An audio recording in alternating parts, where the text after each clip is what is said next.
North ইস্টের মিলিয়েন্স airport হচ্ছে বাগডোগরা, সন্ধ্যের পর সেখানে একটা বিমান পর্যন্ত নামেনি।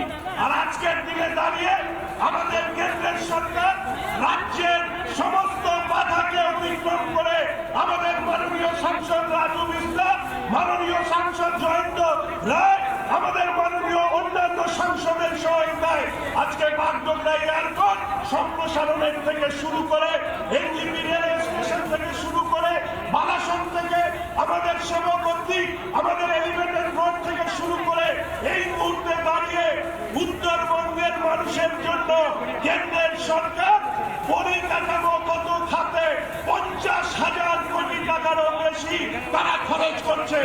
আপনাদের এই বার্তা বাড়ি বাড়ি পৌঁছে দিতে হবে বন্ধু। আর প্রশ্ন তুলবেন না উত্তরবঙ্গ থেকে তৃণমূল কংগ্রেসের নেতারা, তারা বিধানসভায় চুপ করে বসে থাকে, লজ্জা হয় না?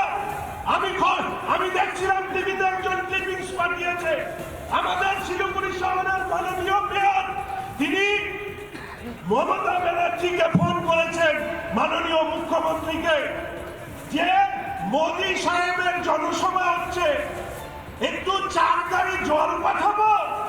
যে মেয়রকে এই সমাবেশের জন্য 4 গাড়ি জল পাঠাতে হয়, তার অনুমতি নিতে হয়, তার কি উচিত শহর পরিচালনার দায়িত্বে থাকার? আমি তো মনে করি তার পদত্যাগ করা উচিত। যার 4 গাড়ি জলের জন্য তাকে অনুমতি দিতে হয়। মাননীয় মুখ্যমন্ত্রী বিপদা হেডমাস্টার কাজ করতে পারে, ছেড়ে দিতে হবে শুধু এই কথা বলে। স্বপ্ন একটাই, নতুন উত্তরবঙ্গ করব। যে উত্তরবঙ্গ থেকে পরিযায়ী শ্রমিক হতে পারে, ছেড়ে দিতে হবে শুধু এই কথা বলে। স্বপ্ন একটাই, নতুন উত্তরবঙ্গ করব। যে উত্তরবঙ্গ থেকে পরিযায়ী শ্রমিকের ঢল, কুচবিহার, জলপাইগুড়ি, আমাদের উত্তর দিনাজপুর, মালদা, এই পরিযায়ী শ্রমিকের স্রোত আমরা থামাবো। আমরা তৈরি করব নতুন নতুন বিশ্ববিদ্যালয়, কেন্দ্রীয় বিশ্ববিদ্যালয়, সৈনিক স্কুল, আমাদের এখানে সফটওয়্যার ডেভেলপমেন্ট, তার জন্য সফটওয়্যার ইন্ডাস্ট্রি, আমাদের এখানে ফার্মাসিউটিক্যাল ইন্ডাস্ট্রি চাই। উত্তরবঙ্গের জন্য ইন্ডাস্ট্রির জন্য ট্যাক্স ফ্রি জোন আমরা এই দাবি তুলতে চাই। আমরা দাবি তুলতে চাই আমাদের তিস্তা খাল প্রকল্প, সেচ প্রকল্প থেকে শুরু করে উত্তরবঙ্গের জল, জমি, মাটিকে যেভাবে তৃণমূল বিক্রি করছে তার বিরুদ্ধে সরব লড়াই। আর এই লড়াইয়ে সারা উত্তরবঙ্গের মানুষ আমাদের ভারতীয় জনতা পার্টির পাশে আছে। এই আশা এবং বিশ্বাস রেখে এই মহতী সভায় যারা উপস্থিত হয়েছেন তাদের প্রত্যেককে ধন্যবাদ, অভিনন্দন জানিয়ে আমি আমার কথা শেষ করছি। নমস্কার, বন্দে মাতরম, ভারতীয় জনতা পার্টি জিন্দাবাদ। শিলিগুড়ি বিধায়ক শঙ্কর ঘোষের বক্তব্য আপনাদের সামনে আমরা তুলে ধরলাম। আর এই সভা মঞ্চে কিছুক্ষণের মধ্যেই প্রধানমন্ত্রী নরেন্দ্র মোদী তিনি পৌঁছে যাবেন কাওয়াখালীর ময়দান। এবং যেমনটা জানতে পারা যাচ্ছে যে প্রথমে সরকারি অনুষ্ঠান, যেই সরকারি অনুষ্ঠানে প্রায় 4,500 কোটি টাকার সরকারি প্রকল্প সড়ক পথে এবং রেলপথকে যেভাবে ঢেলে সাজানো হয়েছে তার উদ্বোধন করবেন প্রধানমন্ত্রী নরেন্দ্র মোদী। এবং তারপরেই এই সভা মঞ্চে উপস্থিত হবেন প্রধানমন্ত্রী। এবং আজকের এই সভা মঞ্চ থেকে তিনি কি বার্তা তুলে ধরেন লোকসভা নির্বাচনের প্রাক্কালে, এবং একই সঙ্গে যেভাবে দুর্নীতিতে যুক্ত বর্তমান শাসক দল, সেক্ষেত্রে দাঁড়িয়ে শাসক দলকে নিশানা এবং সন্দেশখালীর প্রসঙ্গ, মা বোনেদের প্রসঙ্গ কিন্তু বারংবার প্রধানমন্ত্রী নরেন্দ্র মোদীর যে পূর্ববর্তী সভাগুলো ছিল সেখানে শুনতে পাওয়া গিয়েছে। সুতরাং আজকের এই সভা মঞ্চ থেকে, অর্থাৎ উত্তরবঙ্গের এই যে প্রথম সভা, সেই সভা মঞ্চ থেকে তিনি কি বক্তব্য রাখেন সেটাই সব থেকে বড় বিষয় হয়ে দাঁড়াচ্ছে আজ।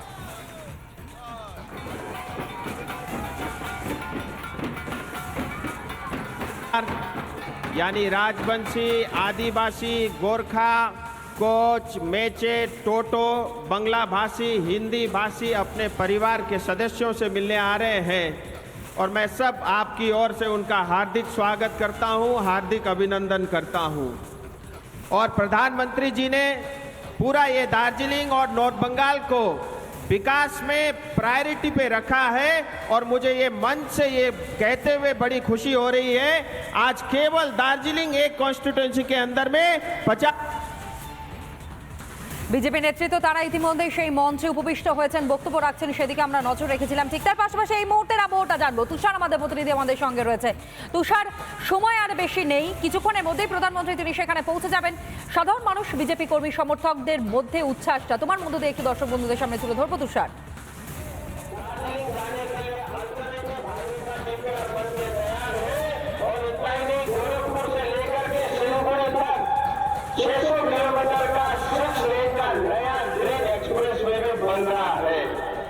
एनजीपी स्टेशन में मॉडर्नाइजेशन का काम चल रहा है।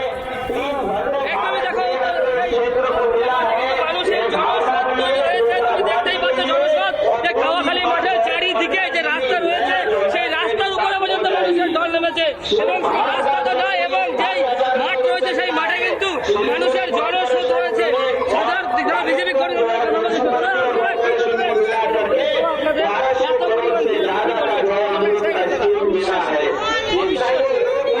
ভাবতে পারেননি এত লোক হবে।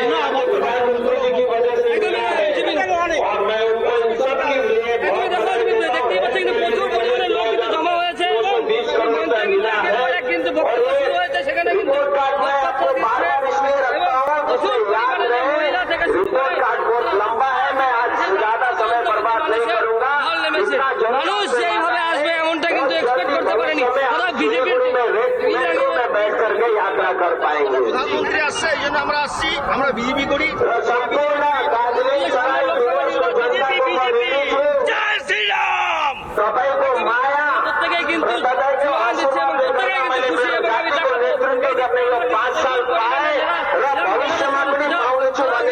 এবং প্রত্যেকেই কিন্তু খুশি, এবং আমি খুশি কারণ এত পরিমাণে যে লোক এমনটা কিন্তু তারা কিন্তু আশা করেনি। এমনটা কিন্তু তৈরি হয়েছে, প্রচুর পরিমাণে সেই লোক জমা হয়েছে। এবং তুষার, নজর রাখো প্রতি মুহূর্তে সেই ছবিটাই কিন্তু আপনাদের সামনে লাগাতার রিপাবলিক বাংলা তুলে ধরছে, একেবারে এক্সক্লুসিভ। কিছুক্ষণ সময়ের মধ্যে প্রধানমন্ত্রী তিনি উপবিষ্ট হবেন এই সভা মঞ্চে। তার আগে সরকারি প্রকল্পের উদ্বোধন রয়েছে। সমস্ত খবরের আপডেট আপনাদের সামনে আমরা দিতে থাকবো। আপাতত ধন্যবাদ জানাই তোমাদের প্রত্যেককে।